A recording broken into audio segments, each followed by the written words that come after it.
علینا الا الفلاح۔ اعوذ باللہ من الشیطان الرجیم، بسم اللہ الرحمن الرحیم، رب اشرح لی صدری ویسر لی امری واحلل عقدۃ من لسانی یفقهوا قولی، اللہم اجعل القرآن ربیع قلبی ونور صدری وجلاء حزنی وذہاب حملی وغمی۔ سورۃ الحج رکوع نمبر 7 ہے اور آیہ نمبر 49 سے ہمارے آج کے درس کا آغاز ہوتا ہے۔ قل یا ایھا الناس انما انا لکم نذیر مبین، اور آپ صلی اللہ علیہ وسلم ان لوگوں سے کہہ دیجئے کہ اے لوگوں، میں تمہارے لیے ایک صاف صاف ڈرا دینے والا ہوں۔ گویا کہ اللہ تعالیٰ اپنی زبانی خود نبی صلی اللہ علیہ وسلم سے یہ فرما رہے ہیں کہ آپ جو ہے وہ ان تمام انسانوں سے کہہ دیجئے۔ تو یہاں پر یا ایھا الذین آمنو نہیں ہے، بلکہ یا ایھا الناس ہے۔ یہ قرآن کی وہ ہمہ گیر دعوت ہے جو کہ نبی صلی اللہ علیہ وسلم کی زبانی تمام بنی نوع انسانیت کی طرف پیش کی گئی ہے۔ قرآن نے بھی اس دعوت کو سب سے پہلے سورہ بقرہ میں سامنے رکھا، یا ایھا الناس اعبدوا ربکم الذی خلقکم والذین من قبلکم، اور اے لوگو اس رب کی عبادت کرو جس نے تمہیں پیدا کیا اور تم سے پہلے والے لوگوں کو پیدا کیا تھا۔ تو نبی صلی اللہ علیہ وسلم کی جو رسالت ہے وہ عالمگیر رسالت ہے، آفاقی رسالت ہے۔ کسی ایک دور، کسی ایک قوم، کسی ایک رنگ، نسل اور زبان کے لیے نہیں ہے،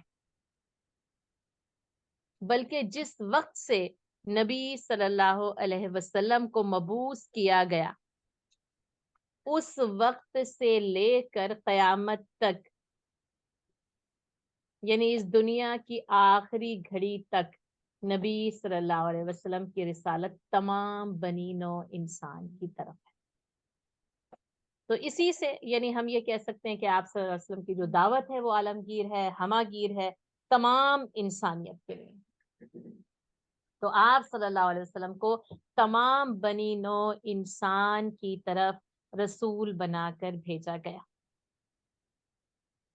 آپ صلی اللہ علیہ وسلم کی براہ راست رسالت اہل عرب کے لیے ہے، ٹھیک ہے، خاص رسالت وہ اہل عرب کے لیے خاص، جس کو آپ ڈائریکٹ بولتے ہیں نا، کیونکہ ظاہر ہے کہ آپ صلی اللہ علیہ وسلم کے جو مخاطب ہیں وہ اہل عرب ہے نا سب سے سامنے، جی، اور پھر اہل عرب ان کے یعنی اہل عرب، ٹھیک ہے، عرب۔ اور آپ کی جو عالمگیر رسالت ہے نا، جو رسالت عامہ ہے، وہ تمام انسانیت کے لیے ہے۔ اور یہ نبی صلی اللہ علیہ وسلم کی رسالت کی خاصیت ہے، ورنہ آپ دیکھ لیں موسیٰ علیہ السلام کو وَرَسُولًا إِلَىٰ بَنِي إِسرائیل، حضرت عیسیٰ علیہ السلام وَرَسُولًا إِلَىٰ بَنِي إِسرائیل، وہ بنی اسرائیل کے لیے تھی صرف اور صرف، ٹھیک ہے، باقی لوگوں کے لیے نہیں، اسی قوم کے لیے ہوتی۔ اس سے پہلے تمام پیغمبروں کی دعوت جو اس وقت جو ہے وہ وہاں پر موجود ہوتے ہیں، کیونکہ وہ تو دوبارہ نبی نہیں آ رہے نا، مطلب پھر وہ اس کی وہ جو ہم رسالت محمد صلی اللہ علیہ وسلم ہے اسی کو آگے پھیلائیں گے، حضرت عیسیٰ علیہ السلام، ٹھیک ہے، اسی کو زندہ کریں گے، یعنی وہ ایز اے نبی دوبارہ نہیں آئیں گے، ایز اے نبی آ چکے، ان کی نبوت کا جو ٹائٹل ہے وہ برقرار رہے گا، لیکن وہ شریعت محمدی صلی اللہ علیہ وسلم کو ہی آگے بڑھائیں گے، ٹھیک ہے، نئی نبوت یا نئی رسالت یا شریعت کے ساتھ حضرت عیسیٰ علیہ السلام مبعوث نہیں کیے جائیں گے، ٹھیک ہے۔ تو یہ خاصیت، جیسا کہ آپ صلی اللہ علیہ وسلم نے خود فرمایا الی احمر و الی الاسود، مجھے یعنی گورے اور کالے دونوں کی طرف جو ہے وہ رسول بنا کر بھیجا گیا ہے۔ اور جیسا کہ ہم آگے پڑھیں گے کافۃ للناس بشیرا ونذیرا، وہاں اللہ نے کہا انا ارسلناک کافۃ للناس بشیرا ونذیرا، اور ہم نے آپ کو تمام انسانیت کے لیے بشیر اور نذیر بنا کر، کافی بنا کر بھیجا، تمام کی تمام انسانیت کے لیے آپ کی بشارت اور انذار کافی۔ یہاں پر صرف نذیر کہا گیا، ڈراوا، کیونکہ یہاں پہ جیسے ڈراوا مقدم ہے، ڈرایا جا رہا ہے کہ میں ڈرانے والا ہوں، اور وہی نذیر جو ہے وہ ڈراتا ہے، اور کس چیز سے ڈراتا ہے؟ برے انجام سے، بد عملی کے برے انجام سے کھلے طور پر اور واضح طور پر ڈرانے والے، اور نبی صلی اللہ علیہ وسلم نے اس ڈرانے کا حق ادا کر دیا تاکہ لوگ ڈر کر اپنی اس بدعملی سے باز آ جائیں، اور جب وہ بدعملی سے باز آ جائیں گے تو برے انجام سے جو ہے وہ نجات پا جائیں گے۔ اصل میں انذار نجات دینے کے لیے، یہ وہ ڈراوا نہیں ہے کہ بس لوگ ڈر کر پیچھے ہٹ جائیں، بلکہ یہ وہ ڈراوا ہوتا ہے جس سے ڈر کر لوگ نجات پا جائیں۔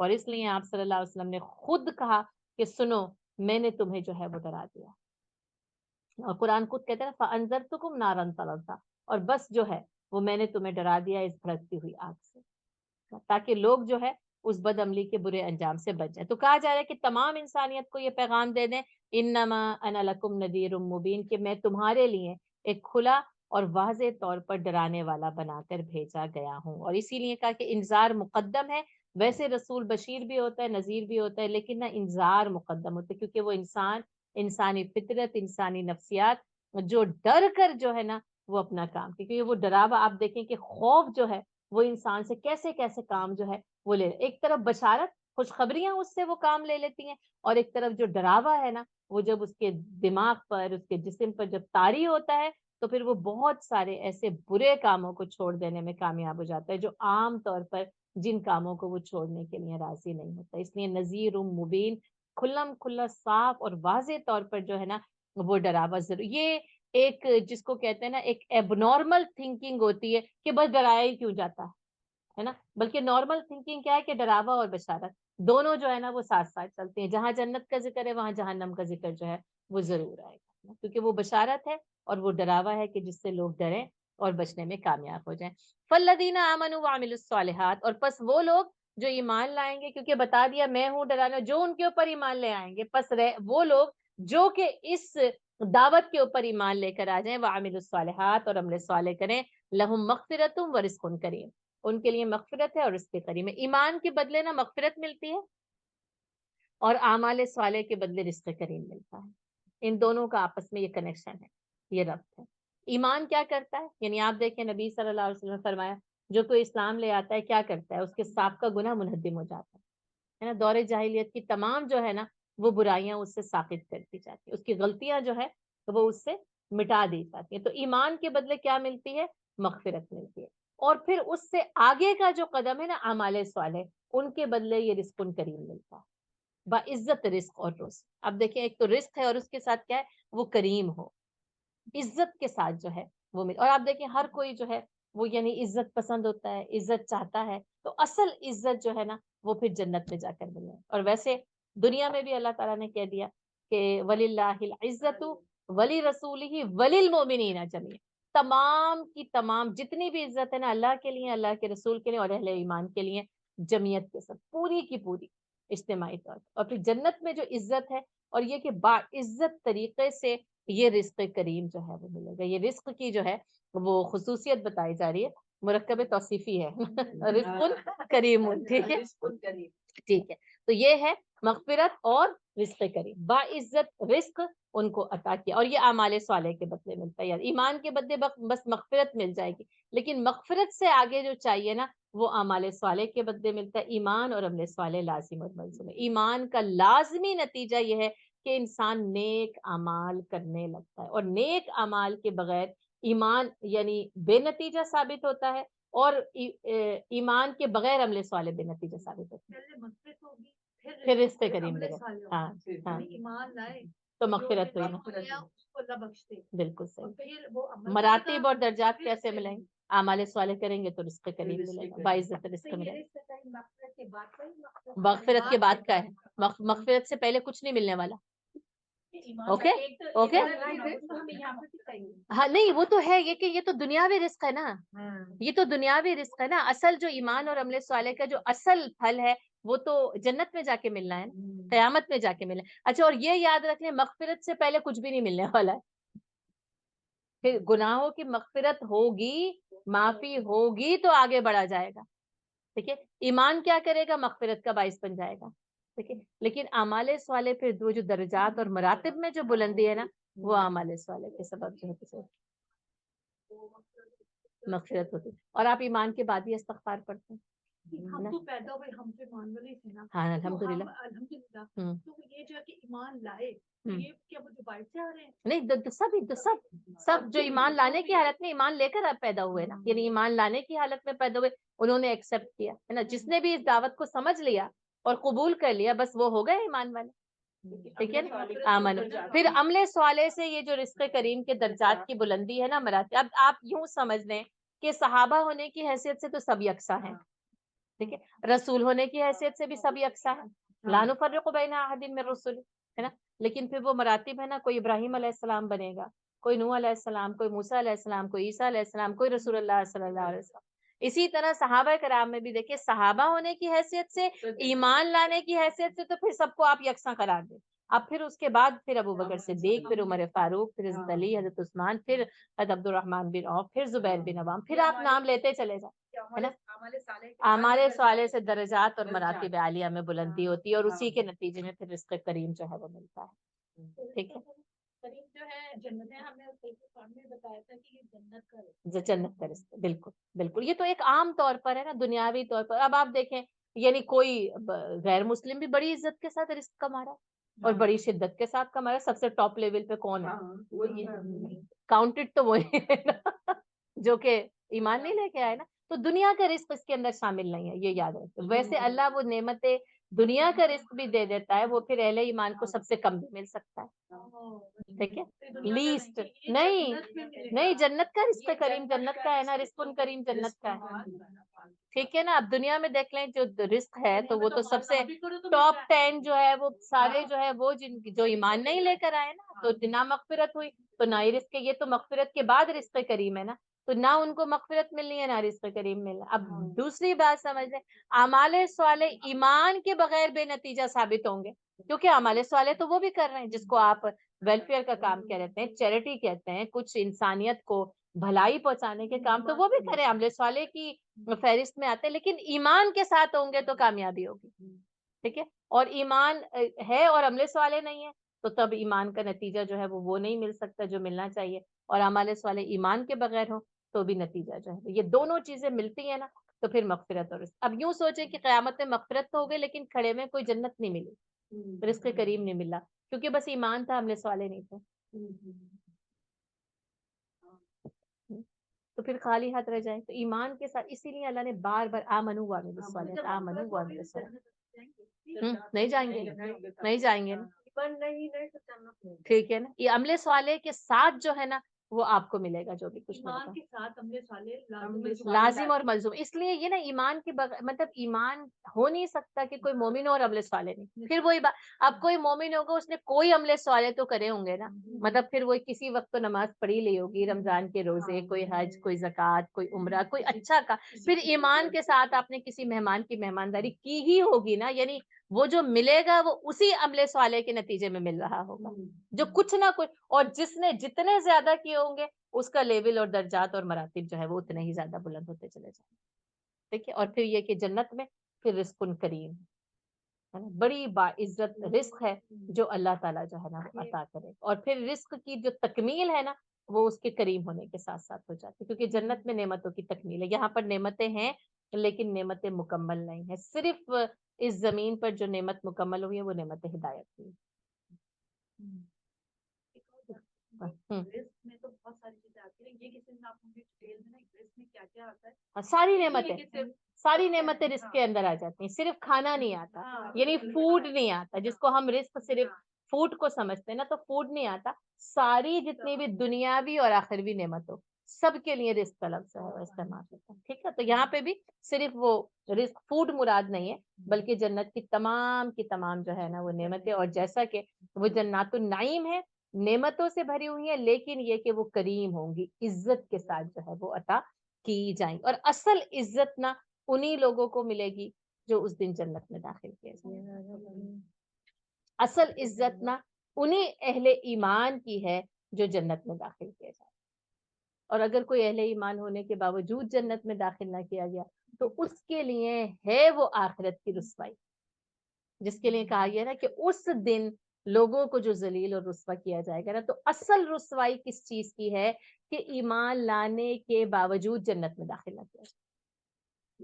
تو اصل عزت یہی عزت ہے جو رزق کریم ہے کہ انہیں نعمتوں سے بھری ہوئی جنتوں میں داخل کیا جائے. اور پھر اس کے بعد جنت کی جو نعمتیں ہیں وہ تو یعنی جس کو کہتے ہیں کہ جب آپ جنت میں چلے گئے تو ان نعمتوں کا دروازہ تو آپ کے لیے کھل ہی جائے گا. تو اصل نعمت کیا ہے؟ پھر جنت میں داخل ہو جانا. اصل کرام اصل عزت یہی ہے کہ اس کو جنت میں داخل کیا, کیونکہ جنت بغیر نعمتوں کے ہے ہی نہیں. وہ جنات نہیں, وہ جنتیں جو نعمتوں سے بھری ہوئی ہوں گی. تو اصل میں جو رزق کی تکمیل ہے وہ یہ کہ آپ کو جنت میں داخل کر دیا جائے, اور جنت میں داخلے کے بعد ان تمام نعمتوں کا دروازہ جو ہے وہ اہل جنت کے لیے کھول دیا جائے گا. والذین سعوا فی آیاتنا معاجزین اولئک اصحاب الجحیم. اور اس کے برعکس وہ لوگ ہیں جو ہماری آیات کو نیچا دکھانے کی کوشش میں لگے ہوئے ہیں, تو یہی لوگ اہل جہنم. ایک تو یہ نا انکار کرنے والے, یہاں پر نا اس کے علاوہ ایک اور بات یہ بتائے گی کہ وہ صرف انکار کرنے والے نہیں ہیں, بلکہ کیا ہے کہ وہ اللہ کی آیات کو نیچا دکھانے کی کوششوں میں لگے, یعنی مخالفت میں.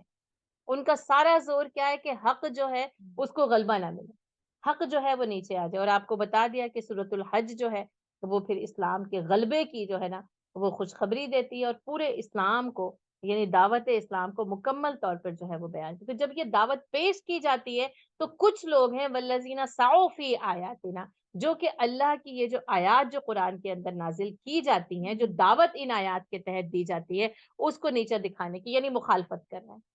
وہ پھر اپنا سارا زور, اور آپ دیکھ لیں وہ یعنی کافرین مکہ ہوں یا آج کے دور کے کافر, ان کا سارا زور کس بات پر ہے کہ اللہ کی اس دعوت حق کو نیچا دکھا, اس کو دبا دیا جائے, اس کو ختم کر دے. تو اللہ تعالیٰ کہہ رہے کہ وہ یہ سوچتے ہیں, وہ ہماری آیات کو جو ہے وہ نیچا دکھانے کی کوشش میں لگے, لیکن اولئک اصحاب الجحیم, ان کا ٹھکانہ کیا ہے؟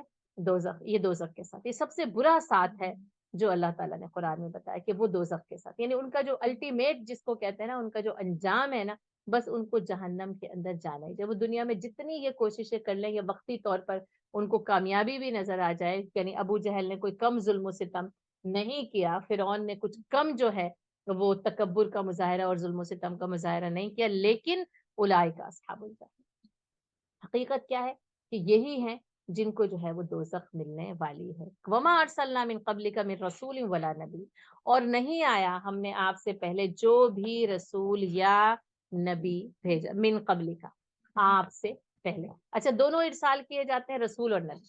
اب یہ کہ وہ سوال جو آپ بھی اکثر کرتے ہیں, ویسے اس موضوع کو ہم پہلے بیان کر چکے ہیں, لیکن اس کے ساتھ ساتھ کیونکہ یہاں پر یہ اس طریقے سے ہے رسول اور نبی, ویسے تو یہ ایک ہی لفظ ہوتا ہے, دونوں کے لیے استعمال کیے, لیکن جب قرآن کا ایک خاص اسلوب یہ ہے کہ جب دو ایک جیسے لفظ جن کو مترادفات کہا جاتا ہے, مترادفات, ہاں مترادفات, ایک جیسے ردیف ہوتا ہے نا, ردافہ کیا کہتے ہیں؟ ایک دوسرے کے پیچھے, ہے نا. اور ردیف جو شاعری میں اصطلاح استعمال کی جاتی ہے نا, وہ قافیہ جو ایک دوسرے کے پیچھے آتا چلا جاتا. آپ دیکھیں شعروں کا وزن ہوتا ہے, پھر ایک ہی آخر میں جو ہے وہ ایک قافیہ جو ایک دوسرے کے پیچھے آتا چلا جاتا ہے, آتا چلا جاتا ہے, آتا چلا جاتا ہے.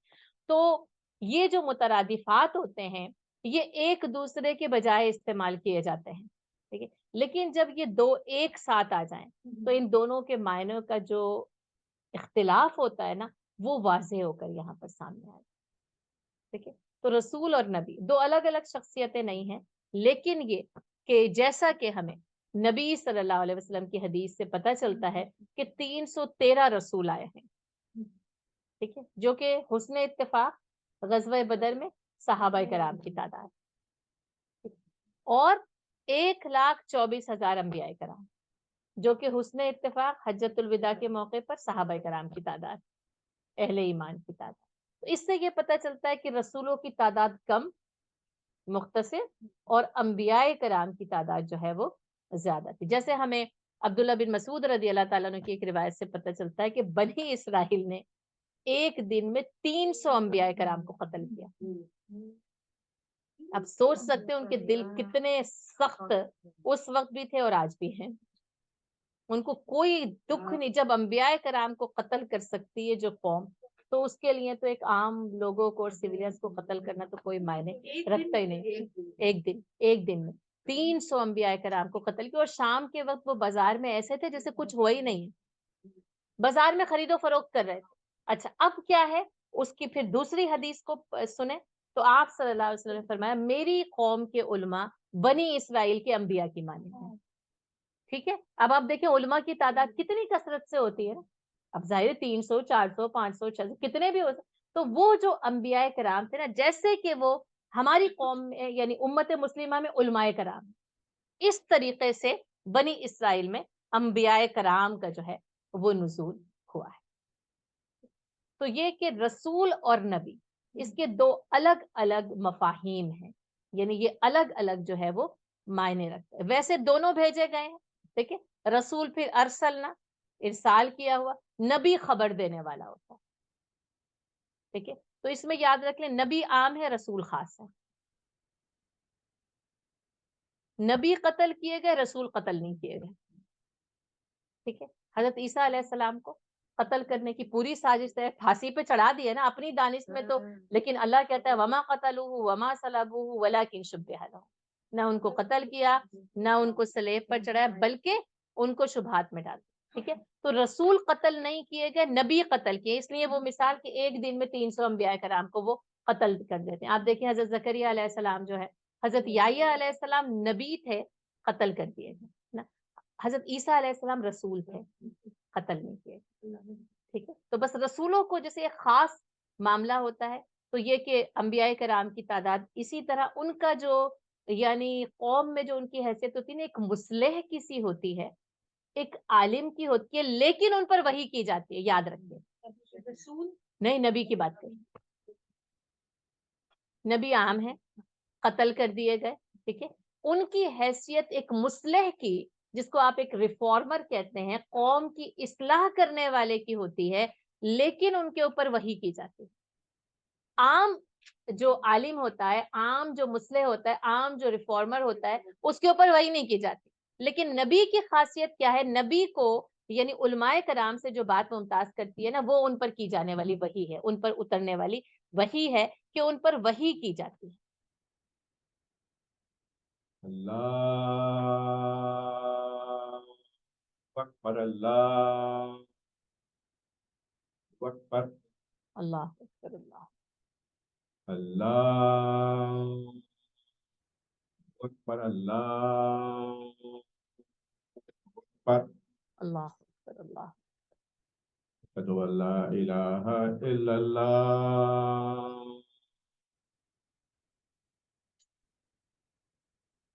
اشہد ان لا الہ الا اللہ،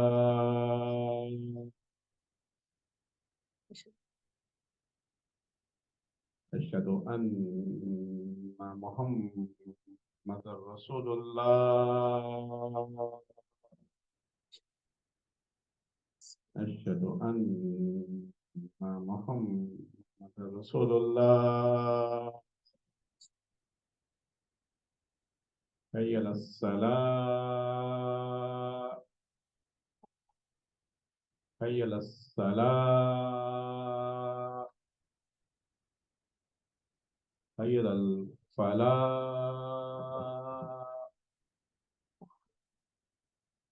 حی علی الفلاح،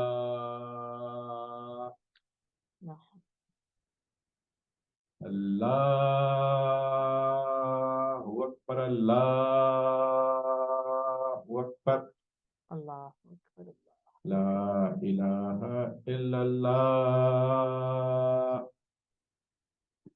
اللهم رب هذه الدعوة التامة والصلاة القائمة آت سيدنا محمدا الوسيلة والفضيلة وابعثه مقاما محمودا الذي اللهم صل على محمد وعلى آل محمد. اللهم إنا نسألك المعافاة في الدنيا والآخرة.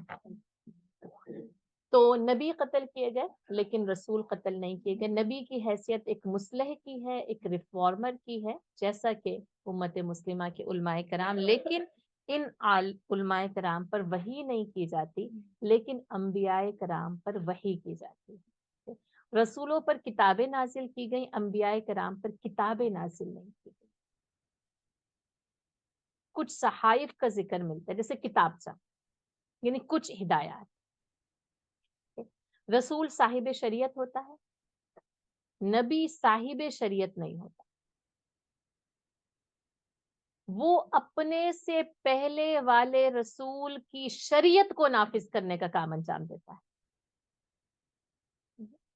نبی صاحب شریعت نہیں ہوتا.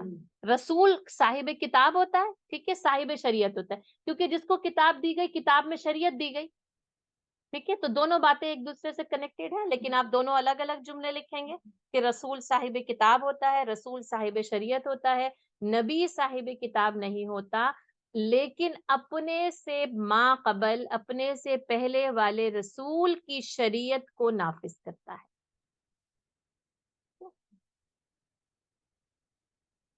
تو یہ جو ہے اچھا, رسول ایک خاص قوم کی طرف مبعوث کیا جاتا ہے. جب شریعت دی جاتی ہے نا تو پھر قوم بھی دی جاتی, یعنی امت بھی دی جاتی, ایک امت کی طرف منسوب کیا جاتا ہے. اور رسول پھر یہ کہ یعنی جس بھی دور میں آیا پھر وہی کہ وہ اصلاح اور علم تک ان کو پہنچانے کا کام جو ہے وہ انجام دیتا ہے. ٹھیک ہے, ٹھیک ہے. الا بنی اسرائیل, رسول ایک خاص قوم, خاص امت کی طرف مبعوث کیا, کیونکہ اسی امت کے لیے پھر شریعت لے کر آتا ہے. امت دونوں میں سے امت زیادہ بہتر لفظ ہے, ٹھیک ہے. خاص امت, خاص امت, الا بنی اسرائیل و رسولا الا بنی اسرائیل لکھ لیں تو آپ کو یاد آ جائے گا, ٹھیک ہے. لیکن نبی صلی اللہ علیہ وسلم کی رسالت جو یہ ہم نے جو یہاں پر آیا نمبر جو ہے وہ 49 پڑھی, وہ کیا, یا ایھا الناس, عالمگیر رسالت, آفاقی رسالت, پھر تمام جو ہے وہ انسانیت کے لیے, تمام اقوام کے لیے. اور جیسے میں نے آپ کو بتایا رسالت خاصہ یا جو براہ راست رسالت ہے وہ اہل عرب کے لیے ہے, اور عام رسالت یا انڈائریکٹ جو ہے وہ رسالت وہ پھر تمام تر انسان. تو یہ نبی صلی اللہ علیہ وسلم کی رسالت کی ایک خاص بات ہو جائے گی. جیسے کہ کچھ خواص اور فضائل ہمیں مختلف جو ہے وہ رسولوں اور انبیاء کرام کے ملتے ہیں, تو نبی صلی اللہ علیہ وسلم کی یہ خاصیت ہے کہ آپ کی دعوت ایک عالمگیر دعوت ہے, تمام انسانیت کی طرف آپ صلی اللہ علیہ وسلم کو مبعوث کیا گیا ہے. تو یہ ہے بیسیکلی نبی اور رسول میں فرق, ٹھیک ہے. ہر رسول نبی ہوتا ہے لیکن ہر نبی رسول نہیں ہو سکتا, ٹھیک ہے. تو اس سے ہمیں یہ فرق جو ہے, یعنی وہ رسول خبر دینے والا ہوتا ہے, اور نبی جو ہے کیونکہ اس کے پاس کتاب, شریعت, ایک خاص امت, ایک خاص قوم نہیں ہے, تو اس لیے پھر کیا ہے کہ ہر نبی رسول نہیں ہوتا, لیکن ہر رسول جو ہے وہ نبی ہوتا ہے. تو یہ رسول ولا نبی, کیونکہ یہاں پہ دو الفاظ ایک ساتھ آئے ہیں کہ نہ رسول اور نہ ہی نبی, ہے نا. ہم نے آپ سے پہلے کوئی رسول اور نبی ایسا نہیں بھیجا, اور کیونکہ اس میں یعنی فرق ہے اسی لیے یہ دونوں ایک ساتھ ہیں, ورنہ صرف ایک بھی یہاں پر آ سکتا تھا, من رسول کافی تھا, من نبی کافی تھا. تو پھر یہاں پر پھر اس فرق کو سمجھنے کی ہمارے پاس جو ہے وہ ضرورت بھی نہیں تھی. الا اذا تمنا القى الشیطان فی امنیتی, تو شیطان اس کی آرزو میں اپنی آرزوؤں کو ڈال دیتا, ٹھیک ہے. فَيَنْسَخُ اللَّهُ مَا يُلْقِي الشَّيْطَانُ, تو اللہ تعالیٰ منسوخ کر دیتا ہے جو کچھ کے شیطان اس کے اندر ڈال دیتا ہے. اب یہ کہ ایک تو شیطان کا معاملہ عام لوگوں کے ساتھ ہے, ٹھیک ہے, جو کہ اس نے کہا کہ میں جو ہے نا وہ تیرے بندوں کو صراط مستقیم سے بھٹکاؤں, اور ایک اس کا معاملہ رسول اور انبیاء کرام کے ساتھ, ٹھیک ہے, کہ کوئی رسول یا نبی ایسا نہیں, گویا کہ پورے انبیاء کرام کی جماعت, تمام رسولوں کی جماعت کے ساتھ اس کا معاملہ کیا ہے کہ الا اذا تمنا القى الشیطان فی امنیتی, کہ جب بھی, یعنی یہاں پر تمنا سے مراد ایک تو یہ کہ یعنی اس نبی کی دعوت ہے, کہ جب بھی اس نبی نے اپنی دعوت کو جو ہے وہ لوگوں کے سامنے پیش کیا ہے, ٹھیک ہے. اور یہاں پر تمنا سے مراد جو ہے نا وہ تلا لیا گیا ہے, تلاوت کرنا لیا گیا ہے, ٹھیک ہے. جیسے تلا یتلو ہے نا تو تمنا, کیونکہ یہ لفظ جو ہے وہ قدیم عربی شاعری میں تلاوت کرنے کے لیے استعمال کیا گیا ہے, تمنا. ویسے تو آپ کو پتہ یہ تمنا بمعنی آرزو کے آتا ہے, ٹھیک ہے. اس جگہ لفظ تمنا بمعنی قرا کے ہے یا بمعنی تلا کے ہے, ٹھیک ہے.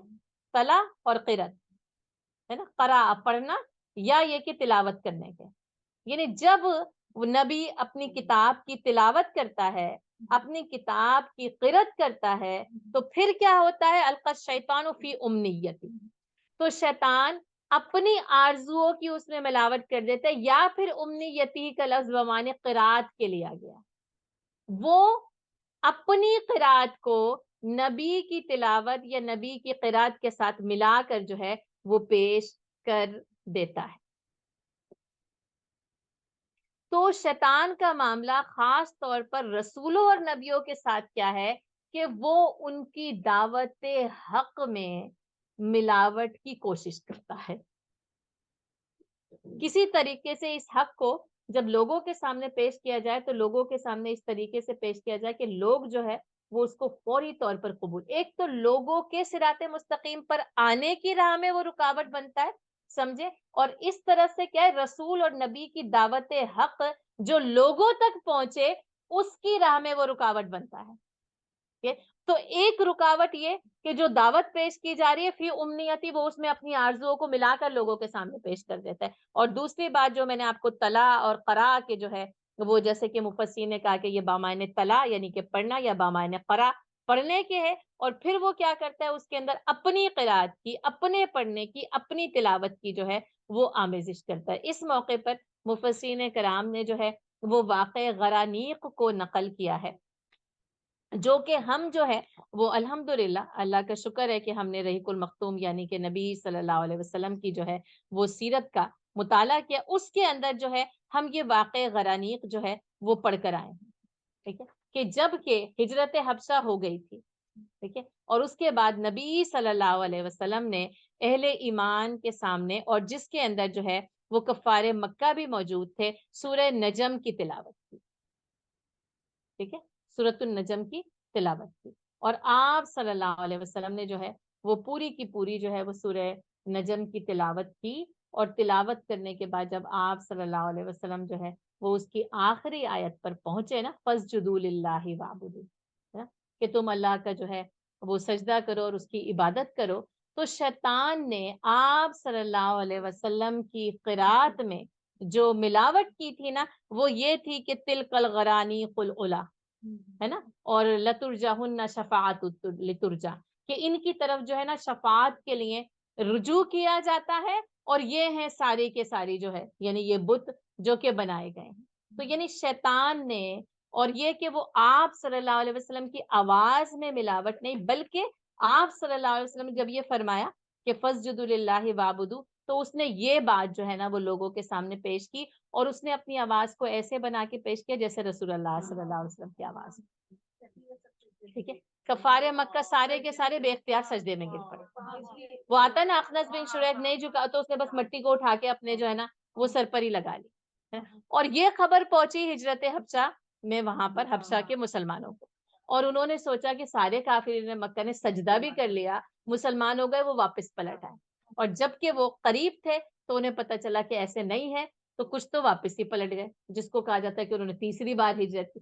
کچھ ادھر ادھر بھی کرے, کچھ واپس مکہ آ گئے, کیونکہ کچھ اور راستہ نہیں تھا واپس جانے کا کچھ کے لیے, تو انہوں نے کہا نہیں اب جب آئے گئے تو پھر اندر جو ہے وہ چلے ہی جاتے ہیں. تو بہرحال یہ واقعہ جو ہے تو وہ کیونکہ رحیق المختوم نے بھی نقل کیا ہے, ابھی اس وقت بھی میرے پاس 3 تفاسیر سامنے, تینوں میں نقل کے, کچھ نے اس واقعے کو بے بنیاد بھی لکھا ہے, روایات کا اختلاف ہوتا ہے, لیکن یہ کہ بہت سارے جو ہے تو وہ محدثین یا مفسرین اس واقعے کی جو ہے وہ یعنی اوتھینٹسٹی جس کو کہتے ہیں اس کے اوپر متفق ہیں کہ ایسا کیا گیا. اور کیونکہ قرآن کی یہ آیت بھی یہاں پر موجود ہے کہ شیطان کیا کرتا ہے, اس میں اپنی آرزوؤں کی, اپنے وساوس کی, اپنی آواز کی, یا جو وہ کافرین مکہ سننا چاہتے ہیں نا اس کی ملاوٹ کر کے پیش کر دیتا ہے. اور جب وہ پیش کر دیتا ہے تو ہوتا کیا ہے, فَيَنْسَخُ اللَّهُ مَا يُلْقِي الشَّيْطَانُ, تو اللہ تعالیٰ اس کو منسوخ کر دیتا ہے جو کچھ کے شیطان نے اس کے اندر ڈالا ہوتا ہے. ٹھیک ہے, تو آپ ناسخ اور منسوخ ہم پڑھ کر آئیں, ٹھیک ہے, اللہ تعالیٰ کیا کرتا ہے مٹا دیتا ہے. نہیں آیت میں تو کچھ تھا ہی نہیں نا, وہ تو شیطان نے خود پیش کیا تھا نا, تو اسی لیے تو ہمارے پاس اب یہ بات موجود ہے کہ یہ رسول اللہ صلی اللہ علیہ وسلم کی نہ آواز تھی نہ الفاظ تھے, وہ تو شیطان کی آواز تھی, شیطان کے الفاظ تھے. جیسے ہم کتنی جگہ پڑھ رہے ہیں نا کہ آپ صلی اللہ علیہ وسلم ہجرت کر رہے ہیں تو وہ شیطانی جن پکارتا چلا جا رہا ہے کہ لوگوں کیا ہو گیا ہے نا, تو وہ اس کی آواز ہے نا جو لوگوں تک جو ہے وہ پہنچ. اب انسان کچھ بھی سوچ سکتا ہے کہ یہ کس کی آواز ہو سکتی ہے, اور اس موقع پر اس نے اپنی آواز کو اس طرح پیش کیا جیسا کہ رسول اللہ صلی اللہ علیہ وسلم کی آواز ہو. تو پھر اللہ تعالیٰ کیا کرتے ہیں, جو کچھ شیطان نے اس میں ملاوٹ کی ہوتی ہے, ڈالا ہوتا ہے, اللہ تعالیٰ اس کو کیا کرتے ہیں منسوخ کر دیتے ہیں، مٹا دیتے ہیں. یعنی نسخ آپ کو پتہ ہے دور کرنا، دفع کرنا، پرے ہٹانا، ازالہ کر دینا. پھر اللہ تعالیٰ وہ جو دعوت ہے یا وہ جو کتاب کی تلاوت ہے اس کی حقانیت کو واضح کر دیتے ہیں، اور شیطان نے اس میں جو کچھ بھی ملاوٹ کرنے کی کوشش کی ہوتی ہے اس کو کیا کیا جاتا ہے؟ منسوخ کر دیا جاتا ہے، مٹا دیا. اچھا اب یہ کہ ایک تو یہ کہ وہ جیسے یہ الفاظ، اور یا یہ کہ حکم آیا تو اب اس حکم میں مختلف قسم کے شکوک و شبہات ڈالنے شروع کر. یعنی یہ کہ پھر یہ کہ اس نے جب بھی پیش کی اس بات کو، اس دعوت حق کو، تو اس نے اس میں اپنی آرزویں ملا کر پیش کر دیا. یعنی ایک معنی تو یہ کہ طلاع اور قرا، اور ایک کیا ہے کہ اس نے اپنی آرزو یا اپنے وسوسوں کی آمیزش شروع کر دی. جیسے کہ بہت ساری مثالیں کہ جب کہا گیا کہ حرمت علیکم المیتۃ، تم پر مردار حرام قرار کیا، تو شیطان نے کیا ملاوٹ کی کہ جس کو یعنی جو خود مر جائے وہ تو حرام، اور جس کو اللہ مار دے وہ تو تم پر حرام ہو گیا، اور جس کو تم خود مارو تو تم اس کو جو ہے وہ کھانا شروع کر دو. اور پھر یہ کہ جب کہا گیا کہ اللہ قرض مانگتا ہے تو کہا اللہ جو ہے وہ یعنی فقیر ہو گیا ہے کہ تم سے قرض مانگتا ہے نا. یہودیوں نے پھر وہ کہنا شروع کر دیا، اور اسی طرح مختلف لوگ کہ ہم کیوں ایسا کریں. تو یہ کہ یہ والے وساوس اور آرزوؤں کی آمیزش ہوتی ہے جو وہ لوگوں کے درمیان. جب فرشتوں کا ذکر آیا تو ظاہر ہے اس کے متعلق پھر وہی ہنسی مذاق، اور کہا کہ اچھا یہ اتنے فرشتے مقرر ہوں گے تو کہا کہ ایک ان کو میں سنبھال لوں گا، ایک کو تم سنبھال. یعنی اس طریقے سے شیطان جو ہے نا وسوسوں اور آرزوؤں کی آمیزش کرتا ہے. اچھا اور آج بھی آپ دیکھیں اہل ایمان کے لیے بھی یہ آزمائش رہتی ہے. جب بھی آپ پڑھتے ہیں، نیکی کا ارادہ کرتے ہیں، چلنا چاہتے ہیں، تو کیا کرتا ہے شیطان؟ اپنی آرزوؤں کو وسوسوں کی صورت میں ہمارے سامنے لا کر رکھتے ہیں. کبھی ہم ان وسوسوں کی رو میں جو ہے وہ بہک کر بدعملی کر لیتے ہیں، اور کبھی جو ہے نا وہ. لیکن دعوت حق میں شیطان کی آمیزش یا ملاوٹ نہیں ہو سکتی، یاد رکھیں.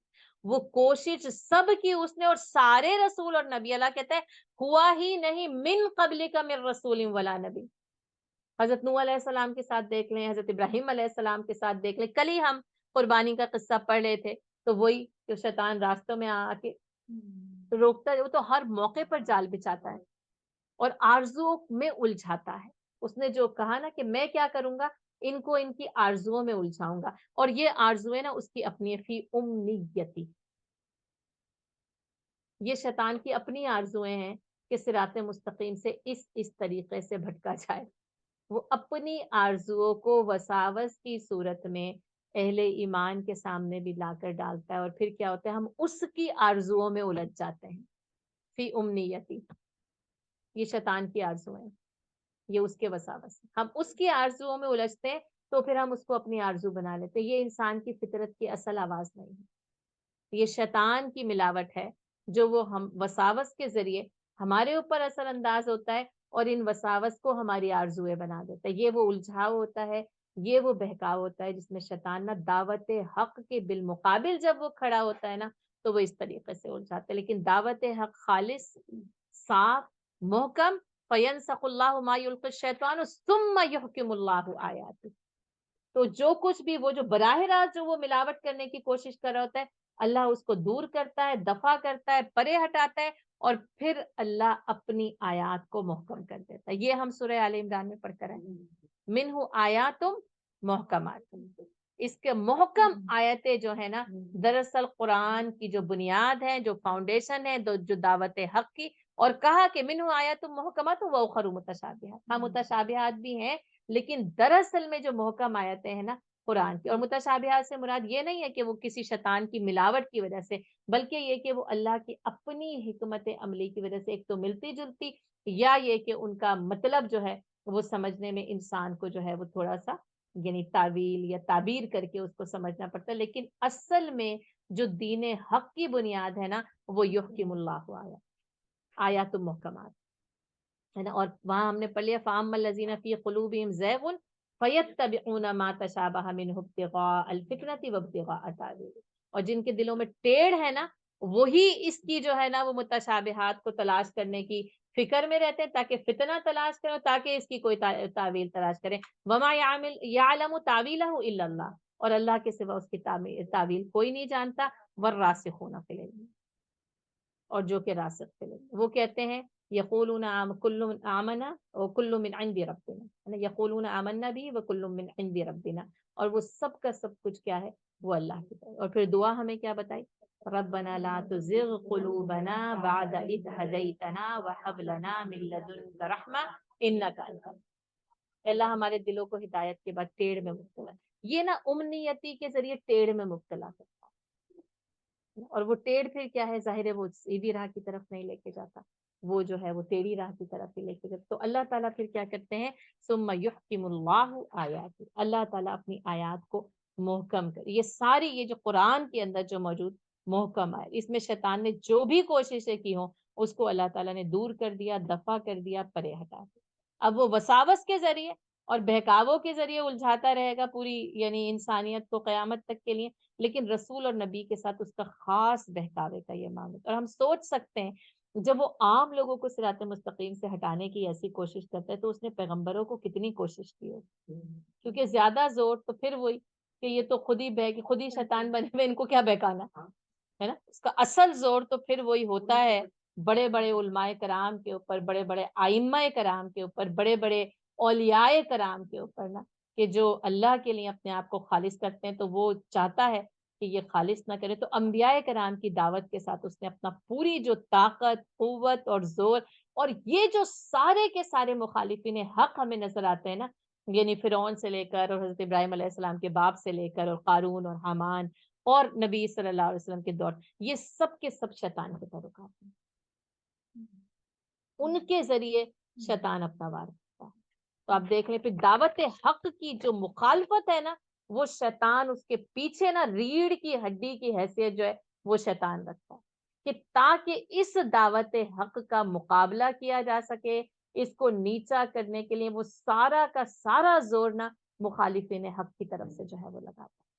پھر وہ ابو جہل کہیں کھڑا ہو جائے، کہیں امیہ بن جو ہے نا وہ خلف کھڑا ہو جائے، اور یہ سارے کے سارے جتنے بھی مخالفین حق کے نام ہے نا، وہ سارا کا سارا زور اس طریقے سے نبی کی دعوت کے خلاف جو ہے سر. لیکن دوسری طرف آپ دیکھ لیں اللہ تعالیٰ پھر صحابہ کرام کو جو ہے وہ کھڑا کر دیتا ہے کہ جو پھر دعوت حق کا غلبہ کرنے میں اپنا پورا کام جو ہے وہ انجام دیتے ہیں. واللہ علیم حکیم، اور اللہ تعالیٰ جو ہے وہ سب کچھ جانتا ہے اور حکمت والا. لیجعل ما یلقی الشیطان فتنۃ للذین فی قلوبہم مرض والقاسیۃ قلوبہم، تاکہ اللہ تعالیٰ شیطان کے ڈالے ہوئے وسوسے کو ان لوگوں کے لیے آزمائش بنا دے جن کے دلوں میں مرض ہے یا جن کے دل سخت ہو چکے. ثم قست قلوبہم ہے نا، ان کے دل کیا ہوئے تھے؟ سخت ہو گئے. اب یہ دو چیزیں، فی قلوبہم مرض، آپ اس کو نفاق لکھ سکتے ہیں، کیونکہ نفاق کے لیے یہ لفظ جو ہے وہ یعنی اصطلاحی ہے نا، کیونکہ یہ مکی دور ہے نا، تو اس لیے نفاق ابھی ظاہر نہیں ہوا نا، اصطلاحی طور پر منافق سامنے نہیں آئے. تو وہاں پہ فی قلوبہم مرض، جن کے دلوں میں جو ہے وہ کیا ہے؟ روگ ہے، مرض ہے. یعنی جن کے دل نا پہلے سے روگ اور مرض کا شکار ہے نا، وہ فوراً شیطان کے وسوسے کا اہلِ کار بن جاتے ہیں. یا دوسرے نمبر پہ وہ لوگ ہیں جن کے دل سخت ہو چکے. اب آپ دیکھیں ہم نے آج ہی نبی صلی اللہ علیہ وسلم کی نرم خوئی پڑھی ہے نا، اور جن کے دل کہا کہ پھر وہ کیا ہوا؟ ثم قست قلوبکم فہی کالحجارۃ او اشد قسوہ، پتھروں سے زیادہ سخت دل ہو جاتے ہیں. یعنی کہا پتھروں میں تو پھر بھی نرمی ہے، پتھر اتنا سخت ہونے کے باوجود گر پڑتا ہے، پانی نکل آتا ہے، نہریں پھوٹ بہ نکلتی ہیں، لیکن دلوں کی سختی کو کہا پتھروں سے زیادہ سختی سے تعبیر کیا گیا. اور جب وہ دل جب اس وہاں پہنچ جاتے ہیں نا، تو دل میں پھر ہدایت کا کوئی جو ہے نا وہ بارش، کوئی پانی جو ہے وہ اس کے اندر جاتا ہے. یا وہ دل مرض کا شکار ہو، نفاق کا روگ ہے، یا دل سخت ہو گئے ہے نا. اس لیے آپ دیکھ لیں کہ شیطان جو اپنا فتنہ ڈالتا ہے نا، وہ ان لوگوں کے لیے جن کے دلوں میں نفاق کا مرض ہے یا جن کے دل جو ہے وہ سخت ہو چکے ہیں. وہ جیسے کہا نا وقالوا قلوبنا غلف، خود کہا نا ہمارے دل تو کیا ہے؟ غلافوں میں بند ہو گئے، ہمارے اوپر کوئی چیز اثر پذیر نہیں. جب خود انسان اس بات کو یعنی بیان کر دینا تو یہ دراصل ہے والقاسیۃ قلوبہم ہے نا. اس لیے قساوت قلبی سے ڈرنا چاہیے، پناہ مانگنی چاہیے. اور آپ صلی اللہ علیہ وسلم سے جب پوچھا گیا کہ اللہ کے رسول دل سخت ہو جاتے ہیں اس کا علاج کیا ہے، تو آپ صلی اللہ علیہ وسلم نے اس کے مختلف جو ہے وہ علاج بتایا. ایک تو موت کی یاد بھی بتایا ہے، موت کو یاد کرنے سے. اور پھر وہی بات ہے کہ موت ایک ایسی حقیقت ہے جس کو کسی بھی مذہب کا ماننے والا ہو یا نہ ماننے والا ہو اللہ کو تسلیم کرے یا نہ کرے، موت کو تو تسلیم کرنا ہی پڑتا ہے.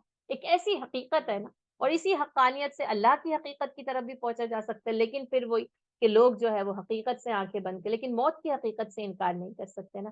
تو ایک تو موت کی یاد بھی کہا گیا، قرآن کی تلاوت کہا گیا کہ وہ کیا کرتا ہے نا، وہ دلوں کو نرم کر دیتا ہے نا. وجلت قلوبہم، دل جو ہے وہ دھڑکنے لگتے ہیں. اور پھر یہ جو ہے نا، یہ انسان کی جلد جو ہے وہ اس سے کیا ہوتی ہے کہ نرم پڑ جاتی ہے. تو قرآن کی تلاوت، یہ قرآن کا سننا ہے نا، وہ دلوں کی جو ہے وہ نرمی کا باعث بن. یتیموں کے ساتھ حسن سلوک، ایک روایت میں آتا ہے ان کے سروں پہ ہاتھ پھیرنے سے دلوں کی جو قساوت ہوتی ہے، دلوں کی جو سختی ہوتی ہے نا، وہ دور ہو جاتی ہے. یتیموں کے ساتھ حسن سلوک، یعنی جیسے ایک بے بس کی مدد کر کے ایک انسان کا دل، ایک جیسے ایک تو پہلے کہ ان کی طرف سے نرمی کا شکار ہوتا ہے، اور پھر یہ کہ ان کے سروں پہ ہاتھ پھیرنے کی ایک روایت کی بھی جو ہے وہ تاکید ملتی ہے کہ یتیموں کے سر پہ ہاتھ پھیرنے سے انسان کا دل نرم ہوتا ہے. ایک روایت میں یہ بھی آتی ہے کہ اس شخص کی مغفرت کی جاتی ہے جتنے اس کے سر پہ بال ہوتے ہیں.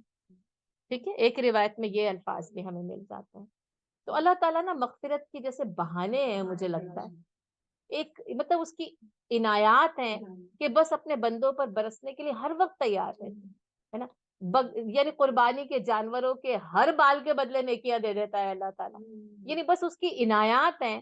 مگر یہی ہے کہ بس ہمارا ہی دامن چھوٹا پڑتا ہے نا. تو ہی نادا چند کلیوں پر قرات کر گیا، ورنہ گلشن میں علاج تنگی داما بھی تھا. ہمارا ہی دامن چھوٹا پڑتا ہے، ورنہ اللہ کی رحمت تو نا ہر وقت بہانے تلاش کرتی. کسی کا دل سخت ہو تو اللہ تعالیٰ اس کو یعنی نرم کر دے، دلوں کے نفاق کو اللہ تعالیٰ مرض کو دور کر دے. لیکن بات یہ کہ اگر تو چاہے، اگر میں اور آپ چاہیں تو پھر اللہ تعالیٰ، اور یہ ان کے لیے یہ شیطان کے سارے وارنا کارآمد ان کے ہوتے ہیں. اور آپ دیکھ لیں یہاں پر پھر وہی دل مرکز ہے.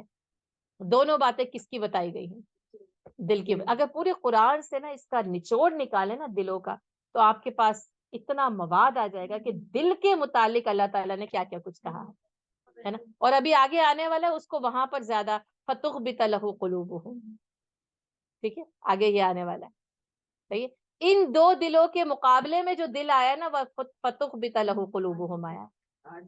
ٹھیک ہے، وہ دل جو جھک جاتا ہے. اب یہ دونوں دل جھکتے نہیں، سختی بھی نہیں جھکنے دیتی، نفاق بھی نہیں جھکنے دیتا. اور وہاں پر آپ دیکھیں گے فَتُخْبِتَ لَهُ قُلُوبُهُمْ، یعنی دو آ سکتے ہیں، وہ جن کی اللہ تعالیٰ نے نکیر بیان کی ہے، اور وہ دل جن کی اللہ تعالیٰ نے تعریف بیان کی ہے نا. تو یہ دو دلوں کی دو کیفیات بیان کی. ایک کیا ہے، مرض میں گرفتار ہے یعنی کہ نفاق کا مرض ہے، اور دوسری بات کیا ہے، وَالْقَاسِيَةِ قُلُوبُهُمْ، دل جو ہے نا وہ سختی کا شکار ہو گئے. وَإِنَّ الظَّالِمِينَ لَفِي شِقَاقٍ بَعِيدٍ، اور بلا شبہ یہ جو ظالم ہے نا یہ حق کی مخالفت میں بہت دور چلے گئے. اب دیکھیں آج بھی یہ آیت اتنی ہی زندہ جاوید ہے نا جتنی اس وقت جس وقت کے نازل ہوئی. اس وقت آپ دور نبوی کے مظالمین یعنی ظالمین کو شامل کر لیں، ان کے مظالم دیکھ لیں. آپ حضرت موسیٰ علیہ السلام کے دور میں جائیں گے تو فرعون کے دیکھ لیں، ابراہیم علیہ السلام کے دور میں جائیں گے تو ان کے باپ اور ان کی قوم کے دیکھ لیں، اور آج میرے اور آپ کے آج اس دن آپ دیکھ لیں وَإِنَّ الظَّالِمِينَ لَفِي شِقَاقٍ بَعِيدٍ. کبھی ایسا نہیں ہوا کہ قرآن کی حقانیت متاثر ہوئی ہے کسی دور میں. یہ ظالم حق کی مخالفت سے بہت دور. آپ کہتے ہیں نا سب چلا رہے ہیں نا کہ اتنا ظلم، اتنی دوری، یہ ہوتی ہے شقاق بعید. اس کو اگر سمجھنا ہے نا تو یہ اس شقاق بعید سے کہ وہ اتنی دور چلے جاتے ہیں کہ انسانیت کی ایک رمق بھی جو ہے وہ ان کے اندر باقی. یہ ظالمین کا کام ہے. یہ در حقیقت یہ ظالم، اور یقیناً ظالمین حق کی مخالفت میں بہت دور تک چلے گئے. وَلِيَعْلَمَ الَّذِينَ أُوتُوا الْعِلْمَ، اور اس لیے بھی کہ جن لوگوں کو علم دیا گیا. اب آپ دیکھ لیں وَالرَّاسِخُونَ فِي الْعِلْمِ کی بات کی، اور یہ کہ جن کو علم دیا گیا أَنَّهُ الْحَقُّ مِنْ رَبِّكَ، وہ جان لیتے ہیں ہمارے رب کی طرف سے حق ہے. اب شیطان جتنی بھی وہ مخالفت میں اور جتنی بھی اس کے اندر ملاوٹوں کی جتنے بھی وساوس اور بہکاوے ڈالتا ہے، علم جن کو صحیح علم دیا جائے نا یعنی علم حق دیا جائے، وہ جو والراسخون فی العلم یقولون، وہ کہتے ہیں آمنا بھی ہے نا کل من عند ربنا، ہم اس پر ایمان لیتے ہیں سب کا سب جو ہے وہ اللہ کی طرف سے. تو وہ یہ جان لیتے انہ الحق من ربک، یہ تیرے رب کی طرف. اب آپ دیکھیں کیونکہ نبی صلی اللہ علیہ وسلم کی بات ہوئی تھی نا من قبل کا، تو اس نے کہا من رب کا، تیرے رب کی طرف سے. یہ بڑی شان بے نیازی کے ساتھ نا اللہ کا بڑا شاہانہ بیان ہے کہ یہ جان لیتے یہ تیرے رب کی طرف سے حق ہے، کیونکہ جھٹلایا نبی صلی اللہ علیہ وسلم کو جا رہا ہے تو بتایا جا رہا ہے کہ یہ رسول ایک تو وما ارسلنا بھیجا تو من قبل کا، تم کو بھی پہلے والے رسولوں کو بھی، اور وہ جان لیتے ہیں یہ کیونکہ اللہ کے رسول نے رب کی پہچان کرائی ہے، یاد رکھیں من ربی کا ہے نا۔ اگر رسول نہ آتے اور رسول اللہ صلی اللہ علیہ وسلم اور آدم علیہ السلام سے لے کر من رسول ولا نبی، تمام رسولوں اور نبیوں نے رب کی پہچان کرے، ورنہ انسانیت رب کی پہچان پر قادر نہیں ہو سکتی۔ من ربی کا فیؤمنوا بہ، پھر وہ کیا کرتے ہیں اس کے اوپر ایمان لے آتے ہیں، نمبر 1، ٹھیک ہے۔ اور دوسری بات کہ فتخبت لہ قلوبہم، یعنی کہتے ہیں ان دو دلوں کے مقابلے میں نا یہ وہ دل رکھا گیا ہے، ایک یہ کہ ایمانی دل ہے، ٹھیک ہے، اور دوسرا بات کیا ہے وہ جھک جاتا ہے۔ اب دو باتیں خبطہ میں آپ کو یاد رہیں گی، کیا کیا ہے دو باتیں کیا ہے؟ نہیں خبطہ اور خبط النار، خبط النار، ہاں نہیں میں نے صرف ابھی خبطہ کی بات کی نا، کیونکہ مخبتین پہلے بڑھ کر آئے نا، اس لیے اس کے ساتھ آپ کا رب جوڑنا چاہ رہی، ٹھیک ہے۔ تو ایک تو خبط النار ہے، ٹھیک ہے، ایک خبط الارض ہے، نرم اور نشیبی زمین، ٹھیک ہے، اور خبط النار کیا ہے؟ آگ کے شعلے کا بھڑک کر بجھ جانا، یا اس کا ترجمہ اس طرح لکھا جاتا ہے آگ کے شعلے کا افسردہ ہو جانا، ختم ہو جانا، ٹھیک ہے۔ تو نرم اور نشیبی زمین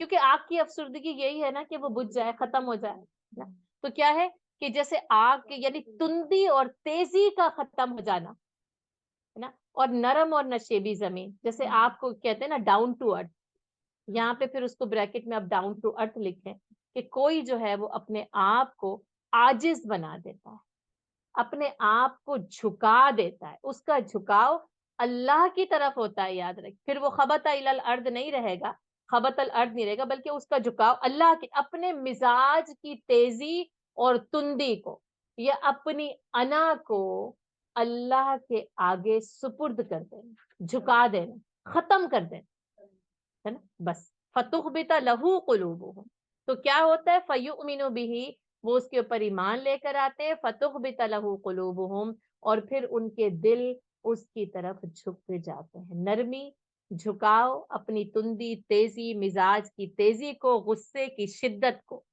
ہر چیز کو، یعنی اللہ کے آگے جو ہے وہ الحمدللہ ایسے ہی تھا فتخبت لہ، پھر انہوں نے اپنے آپ کو کیا کیا؟ جھکا دیا، مزاج کی تیزی اور تندی کو جو انہوں نے ختم کیا ہے نا اسلام کے آگے، وہ بے مثال، اور سب سے بہترین مثال یہی ہے حضرت عمر فاروق رضی اللہ تعالیٰ عنہ، کہ جتنی مزاج کی وہ سختی تھی نا پھر وہ اسلام کو غالب کرنے میں کام میں تھی، اگر وہ اسلام کے لیے نہ ہوتی تو ناپسندیدہ تھی، ہے نا، لیکن اس نے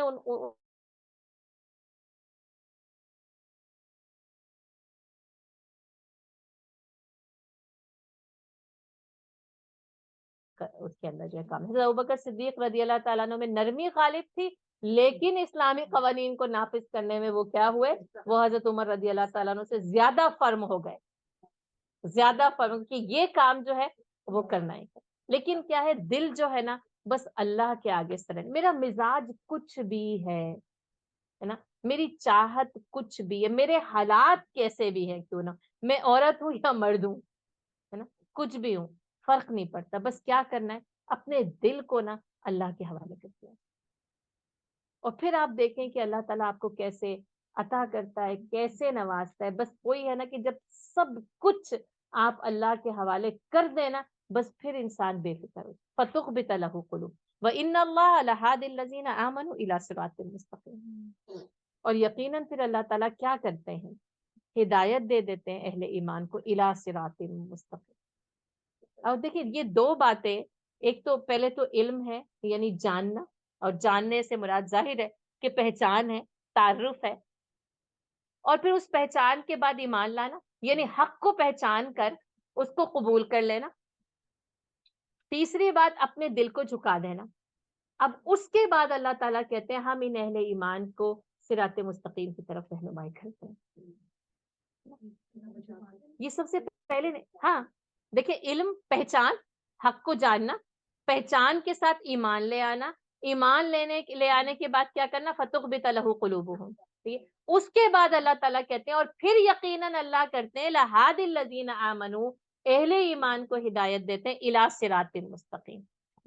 ایک نا ایمانی ہدایت ہے جو اس سے پہلے ملی ہے، ٹھیک ہے، فیؤمنوا بہ، ٹھیک ہے، اور یہ ایمان لانے کے بعد ہدایت ہے، اس راستے پر چلنے کی رہنمائی. تو ہدایت کے مختلف درجات ہیں، مختلف مراتب. ایک وہ ہدایت ہے جو ایمان لانے سے پہلے ایمان لانے کے لیے ملتی ہے، ٹھیک ہے، اور ایک وہ ہدایت ہے جو ایمان لانے کے بعد اس راستے کو اختیار کرنے کی رہنمائی ملتی ہے، اور یہ ہے الی صراط مستقیم. تو آپ دیکھیں ایک ایمان لانے کے لیے ایک ہدایت کی ضرورت ہے جو پہلا درجہ ہے نا. ہدایت کے درجات بعد میں بڑھتے رہتے ہیں، بلند ہوتے رہتے ہیں نا. اور ایمان لانے کے بعد جس ہدایت کی ضرورت ہے اس کا ذکر یہاں پر کیا گیا، اور وہ ہے کہ لہادی الذین آمنوا الی صراط مستقیم.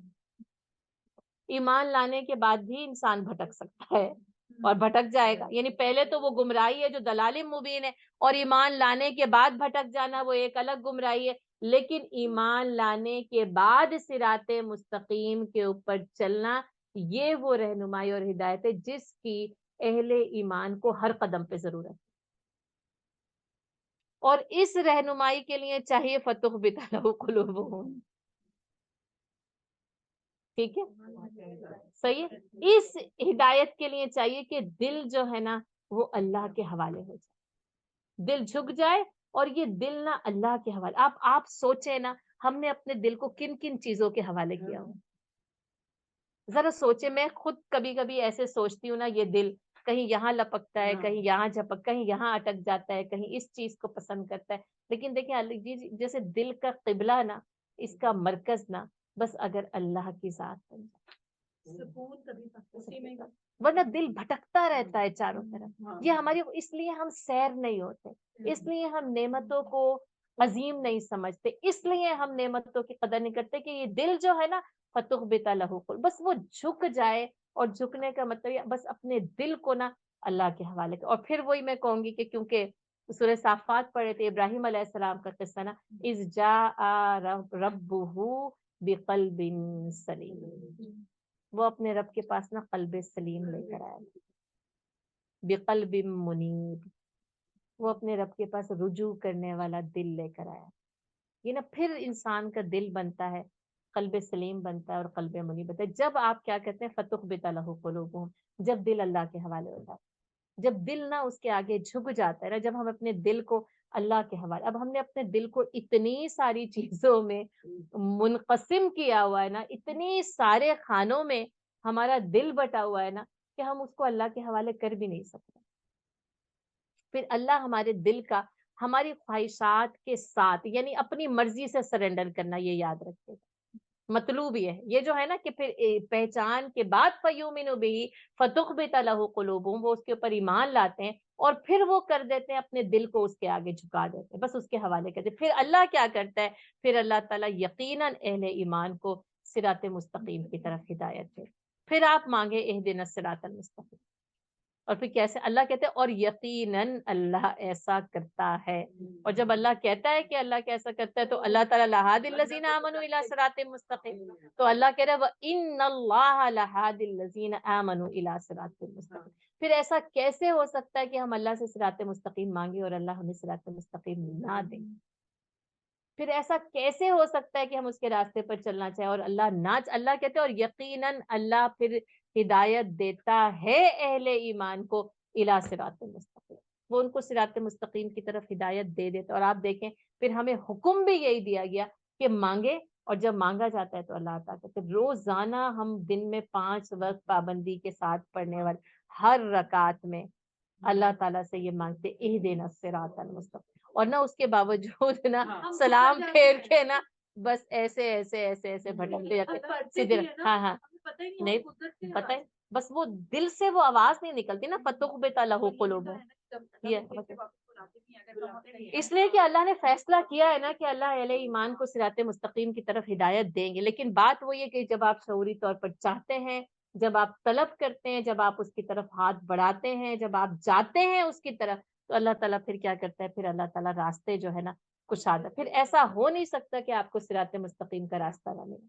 ایسا ہو نہیں سکتا کہ آپ صراط مستقیم میں دل میں طلب، جھکاؤ اللہ کی طرف نہ، اور اس کی پہچان کے ساتھ، ایمان کے ساتھ اس راستے پر چلتے جائیں. یہ صراط مستقیم جو ہے نا وہ منزل تک جو ہے پہنچا دیتا ہے. ولا یزال الذین کفروا فی مریۃ منہ حتی تأتیہم الساعۃ بغتۃ او یأتیہم عذاب یوم عقیم. اور کافر ہمیشہ اس شک میں مبتلا رہیں گے یہاں تک کہ ان پر یا تو قیامت کی گھڑی آن پہنچے یا کسی منحوس دن کا عذاب ان پر نازل ہو جائے.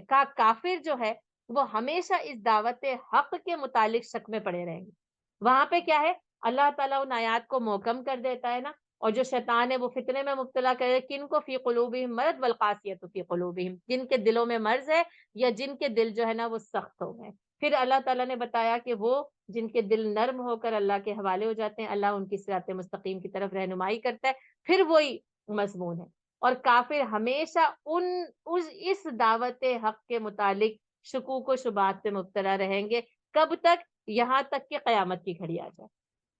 تأتیہم الساعۃ بغتۃ، اور وہ اچانک آئے گی. یعنی یہ کہ آخری سانس تک، یا اس دنیا کی آخری جو ہے وہ زندگی کے سانس تک، یا پھر ان کے اوپر آ جائے ایک کسی منحوس دن کا. یہ کسی قوم کے اوپر عذاب کی بات ہو رہی ہے نا، یعنی اس کافر قوم کے اوپر نسیہ منسیہ کا یا مٹا دیا جانے والا عذاب. یا تو وہ اس دنیا کی زندگی میں ان پر آ جائے عذاب یوم عقیم، اور یا یہ کہ ان کے اوپر آ جائے قیامت کی گھڑی اچانک. یہاں پہ عذاب یوم عقیم سے مراد نہ بدر کا دن بھی لیا گیا ہے.